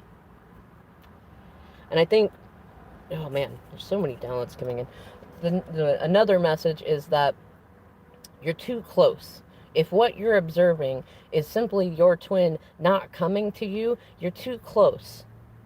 Soften your focus. When spirit says release or let go or choose yourself, things like that, it's not saying stop loving them, stop thinking about them, stop giving to them, etc. What it's saying is redirect your focus, soften your focus. Don't look at what's going on right now and ask yourself, if you got to be in this for another 10 years, are you okay with that? Can you feel love and gratitude in every step of the next 10 years? Can you have faith that your twin will be growing along all those ways, that spirit will show you the markers, show you the indicators, will lead you through what you got to learn along the way to be able to meet them in the middle and move forward together in the ways that you find most pleasing and want? Are you willing to recognize that your wants and desires and needs are going to change over time, and so are theirs? And that what you want right now may not be what you're going to want in 10 years with them, but to have faith that you will still want them. And that you will be able to tell the difference between when they are ready and when they are not, most especially by your own thoughts, by whether you see them as ready or not. If you see yourself as ready or not. I'm not saying that, I mean, not everybody's going to go through a 10-year journey, but I've been on my journey with my twin for, this is the 20th year.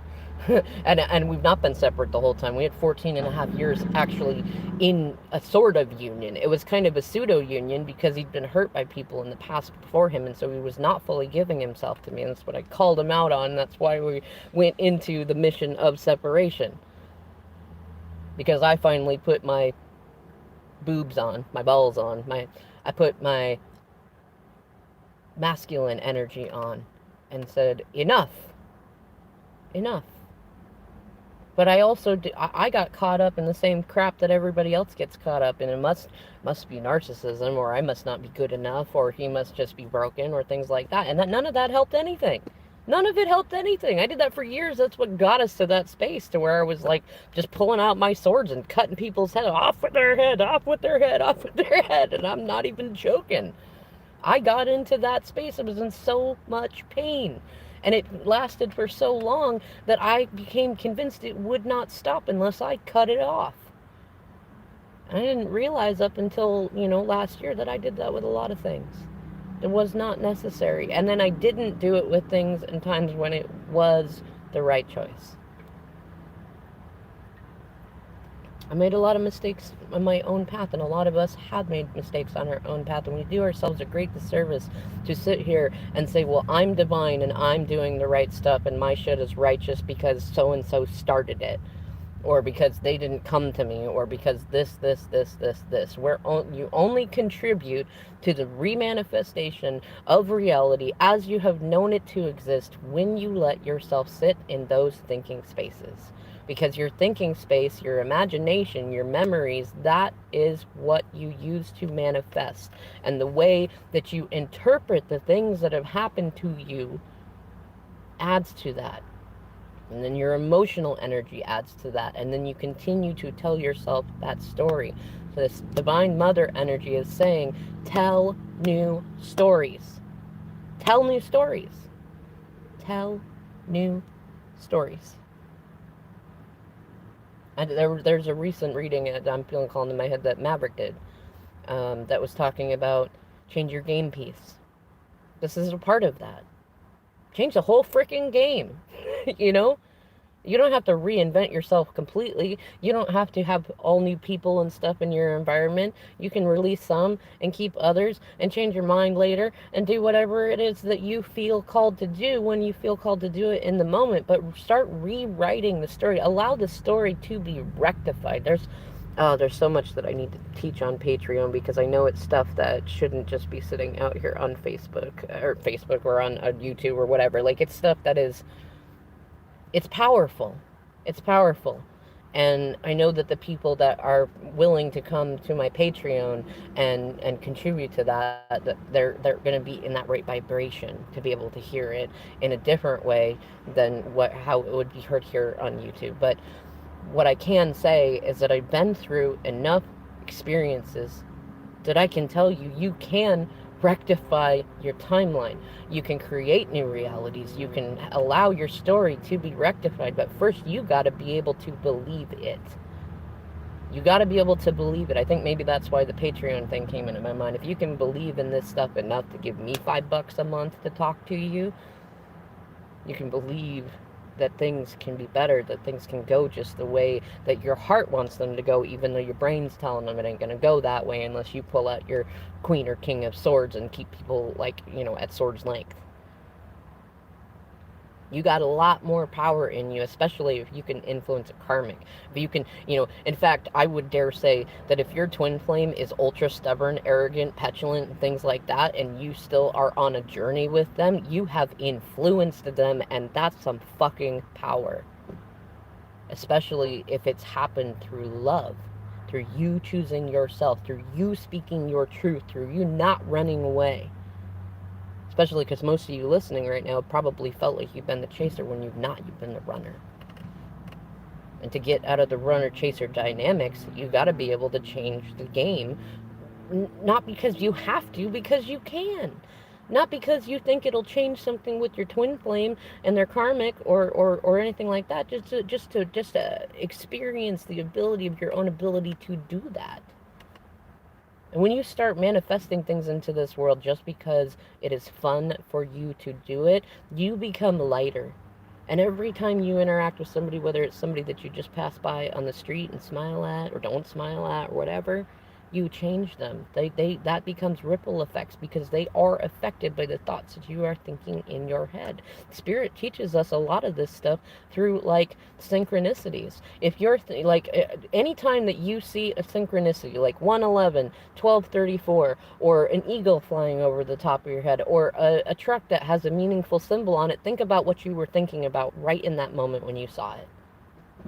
There's a lot of, if you look up like numerology, a lot of them will say, if you were thinking about, I wonder if so and so is doing such and such, and you see 111, the answer is yes. Or if you see 1234, an ascending number, it means that things are growing, ascending. Yes, the answer is yes. And likewise, if you see like, oh, what would be the opposite? Like 321, it's a descending number.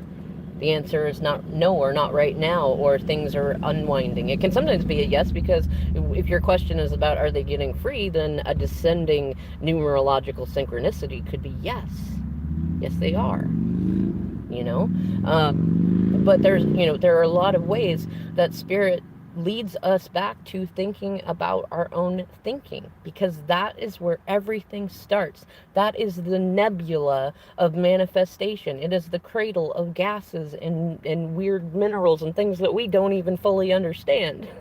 But we know that it exists. We know that it's the birthplace of galaxies. We know that they are scattered all out throughout the universe. That's what exists in your head. That is the vortex. That is your manifestation space. It is your imagination space.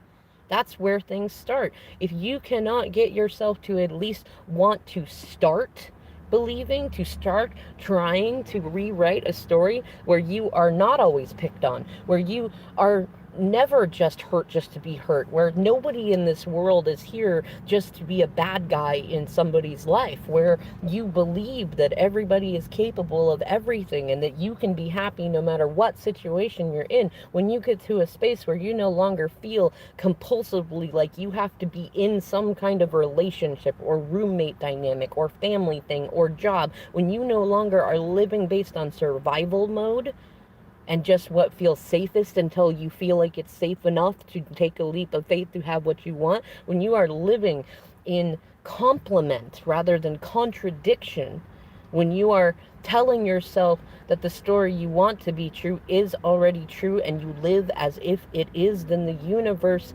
must manifest it. That's what every guru of, and it doesn't have to be law of attraction, but every guru over time since we've had recorded history has said the same fucking thing over and over again.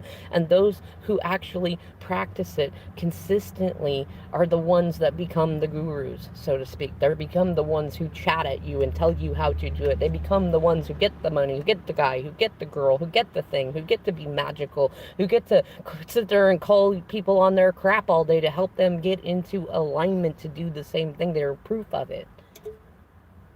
Though the funny thing is, you know how many people miss out on the opportunity to have that kind of fun with the universe because they tell themselves that it's just some sales scam or some new agey bullshit, or that life don't work that way, life ain't that fair. Well, guess what? Do you want to keep re-manifesting that universe? I don't. I'm not gonna. I'm listening to spirit. I'm listening to this divine mother energy. I'm getting out here speaking these words, half of which are mine and half aren't, and I'm trusting in it. And I got people that call me crazy all the time. I had a band called Call Me Crazy, so I'm sitting here going, that ain't nothing new, honey. Why don't you try a more creative insult? It ain't even an insult at this point in time. I embrace my weirdness. I embrace my eccentricity, and a lot of how I learned to get there was through the mission of separation. Because I had a choice. I could do what everybody else was doing. Everybody told me to do it a certain way. To write my twin flame off. That showing self-respect meant cutting him completely off, cutting out all pictures, not talking to him, not letting him see the kids, not hoping for him, not getting involved in anything, all that stuff. And in a logical sense, it felt right. Okay, all right, psychology says it's true. I'm a big fan of psychology, and a lot of spiritual stuff kind of says it's true. And if all my friends and family, if including his family and friends, are saying to do the same shit, shouldn't I be doing that? But I decided early on, fuck that. That's gonna be one of my t-shirts. Fuck that, you know. And that's something that I will say from time to time. I'll even say it to my DM. You fuck you and your low, or fuck that ridiculous vision of me sitting around like majoring in minor things. Like even old, depressed, self-doubting me wouldn't have done that. That's why I'm here, because I said no. I'm going to be authentic, even if it costs me, even if I end up as the crazy cat lady who sits around, showing albums of other cats to the current cats that I have. Like, even if that becomes me, I'm gonna do it. I'm gonna do it because you know what? I see the recipe cooked up by people behaving in the ways that they're telling me to behave. And the reason that we got to separation was because I had been listening to them. And it's not that they were wrong. It's not that it wasn't righteous. It's not that I didn't, have every right to say, you know what? You're drinking too much. You're being a player. You're not committing to things. You're not giving me full attention. You're not being a great father. Get the fuck out. I'm going to go find someone who will. I would have been completely righteous in doing that, but my heart did not feel called to that. And I've been tired of living in a world where I did not follow my heart. And guess what? My biggest, most consistent criticism to my DM was that he was doing the same fucking shit, that he wasn't being authentic, he wasn't communicating his actual feelings, that he was doing stuff based on what he thought the court of public opinion thought was right for him to do, that he didn't want to give up people that he knew were not good for him, even if it meant a great deal more joy and gratitude and abundance for him and me and our kids and our families. And I decided early on, I was like, I'm not going to be a hypocrite. I'm not. I'm going to be authentic, even if it costs me. And the most brilliant thing is, what I love is in all of my craziest moments of like really deep, intense, both physical and emotional pain. Some of you watched my journey when my back got re-injured too, and I found out that I have osteoarthritis and stuff. I've been through incredible pains of all kinds that you can imagine, and still my heart beats in my chest saying, do not give up. Big deep breath on that one. And it's don't give up on myself. Don't give up on authenticity. Don't give up on love. And don't give up on my DM, even as stubborn a son of a bitch as he can be. Don't do it. Just believe. Just keep having faith. And you know what the greatest thing is? I'm 35 now, and I've done some incredible stuff. I still haven't even, listed it all, but I've done some really incredible stuff. And it feels like the most incredible of what I have done so far. So far, because there's a lot more to come. I hope that you subscribe if you haven't. I hope that you bring your friends in, because I'm about to show off. And Spirit's been saying, pick the ways that you want me to show you off, because we're going to show you off. Don't believe me? Just watch. And your choice, you're going to be shown off either way. So your choice is to be shown off for what you're not doing, or if it's to be shown off for what you are doing and what you love doing and what you enjoy doing. And I'm like, you know what? That sounds fucking juicy, and I love it. I'm going to go for it. I've always held myself back in the past because I feared leaving my DM behind. I feared getting too busy and wrapped up in things to be able to have time and space for my kids and my family. I feared a lot of things. And I just realized, I don't want to sit in that fear space anymore. I don't want to sit in a space where I'm worried about anything good I could do creating bad for anyone else. And within the last year and 7 months, when the separation journey started, I have seen so many incredible changes in every single person around me, because I decided to be authentic. And I decided, at least as best I could, I'm not saying it's perfect, it was a learning lesson along the way, and it still is, but I decided to show that to people. For better or for worse. I'm not even kidding. Like when this journey first started, I wasn't on YouTube. I was on my Facebook, and I had not had very many friends that I'd let into my life. So when separation came, I did not have anybody to talk to that I felt safe talking to. And Spirit said, talk about it on Facebook. Just fuck it. Just talk about it the way that you feel called to talk about it. Talk about the love that you feel. Because I felt more love. I didn't tell him to go because I didn't like him anymore. That's something he's still learning. But I didn't tell him to go because I didn't like him anymore. I didn't love him anymore. I let him go because he was in such great pain and he would not let anybody get in there. There was something that happened too in October of 2019 that I think really was the really big thing about it. And there was some stuff leading up to it that really triggered a lot of old pain for him. And it became so painful for me because I realized I could not help him.